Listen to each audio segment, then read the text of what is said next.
재건축 사업을 진행할 때 반드시 필요한 절차가 안전진단검사인데 25년 6월부터는 30년이 넘은 아파트는 안전진단검사를 통과하지 않더라도 재건축에 착수할 수 있게 했습니다. 오늘은 그에 따른 장점과 문제점 그리고 도대체 안전진단검사가 무엇인지 이렇게 말이 나오는지 살펴보겠습니다.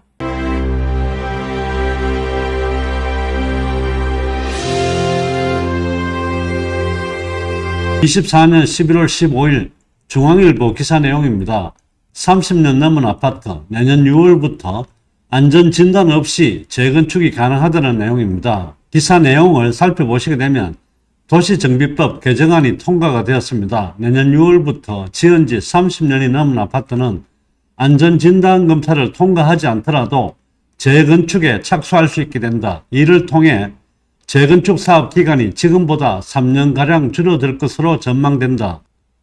국토교통부는 14일 재건축 패스트 트랙 도입을 위한 도시 및 주거환경정비법 개정안이 국회 본회의를 통과했다고 밝혔다. 지금은 아파트를 재건축하려면 안전진단검사에서 D등급 이하를 받아 위험성을 인정받아야 하는데 이 문턱을 넘지 못하면 재건축 사업을 준비할 조직을 만들 수 없었다. 개정법은 안전진단검사를 통과하지 않은 상태에서도 정비계획 수립 및 정비구역 지정, 재건축 추진위원회 설립, 조합 설립 인가 절차를 진행하도록 했다. 재건축 절차를 살펴보시게 되면 정비기본계획을 수립을 하고 안전진단검사를 실시한 이후에 정비구역으로 지정을 하고 조합 설립 추진위원회를 구성을 하게 됩니다. 그리고 조합 설립을 하는 이런 절차를 진행하게 되는데 앞으로는 안전진단검사를 실시하지 않고도 조합 설립 절차까지 올 수 있다는 내용입니다. 또 지금은 재건축 추진위원회를 정비구역 지정 이후 꾸릴 수 있지만 앞으로는 지정 이전에도 가능하다는 내용입니다.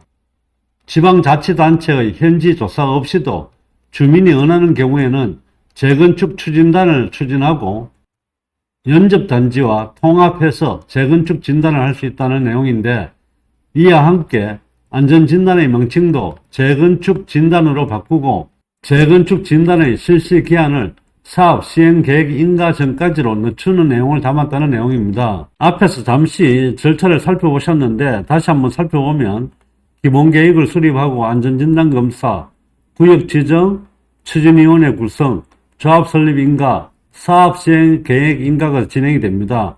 하지만 앞으로는 안전진단검사는 사업 시행 계획 인가 전에 할 수 있다는 그런 내용인 것 같습니다.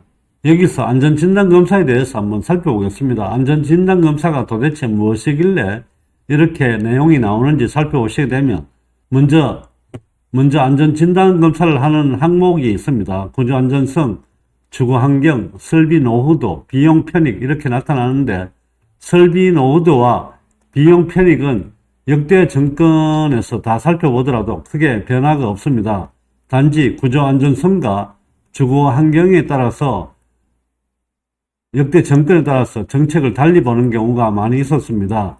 철근 콘크리트의 수명은 100년이 간다고 하는데 구조안전성을 보게 되면 박근혜 정부와 문재인 정부에서 단적으로 차이가 많이 납니다. 문재인 정부는 구조안전성이 50%, 박근혜 정부는 20%, 주거환경은 박근혜 정부 때 40%, 문재인 정부 때 15%입니다. 이렇게 놓고 보시면 두 부분이 차이가 많이 나는데 구조안전성을 가지고 안전진단검사를 통과하기는 굉장히 힘듭니다.